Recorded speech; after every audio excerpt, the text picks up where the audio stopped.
So where I come from, you know, it's really only 3 ways out, and that's getting in the gang, going to prison, or death. When my father was my age, he was in prison.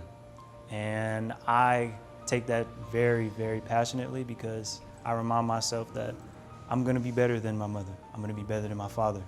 And I'm gonna give the things to my children that I was never given, nor my mother or father was given. Hi, my name is Jarell Rivera, and I'm driven to make a difference. Here at the shop, I'm a level 2 technician, level 2 line technician, so I primarily take care of, you know, a little bit of recalls, a little bit of warranty work, brakes, oil changes here and there, tire repairs, we put tires on, wheel alignments, you know, all the level 2 maintenance stuff you would do to a car, so like spark plugs, drive belts, you know, that's kind of the level I'm in right now. I'm from Trenton, New Jersey. Trenton, New Jersey. We moved out in North Carolina in about 2012 to 2013.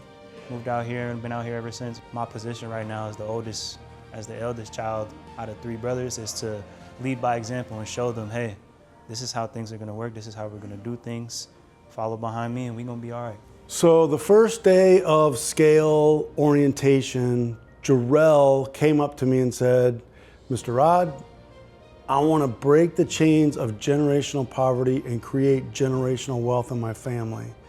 And he shook my hand and he told me that as he was shaking my hand, I'm like, let's go. Every day I wake up, I make sure I remind myself, hey, we got a bigger goal than just working on cars. You know what I mean?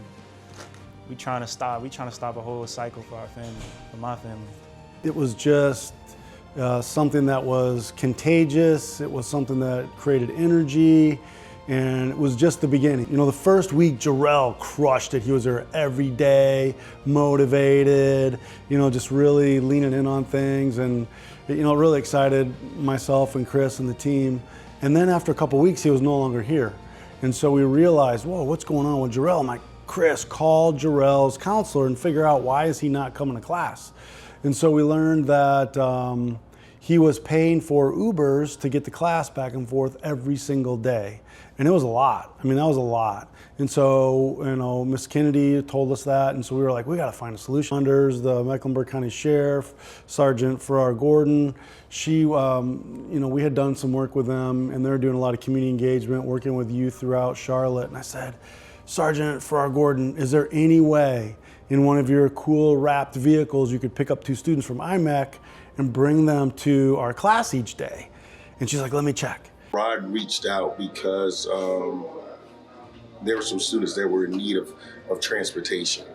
We didn't know if we could do it at the time, but my supervisor actually pushed it up the chain to come in, and they approved it. So we started picking the kids up and bringing them to Scott Clark and taking them home.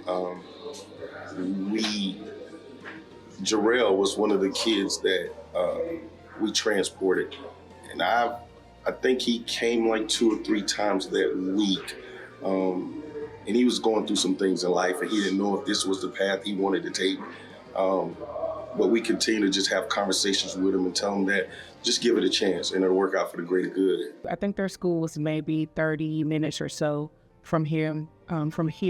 So just going to and from allowed my staff or myself, the few times I did it, just to engage with them, just chit chat with him, see where his head was, see where he wanted to go versus where he currently was. You know, relationships, our job, that's what we do in engagement, is build relationships.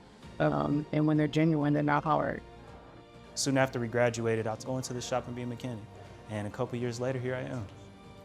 For more stories like this, visit scottclarktoyota.com/driven.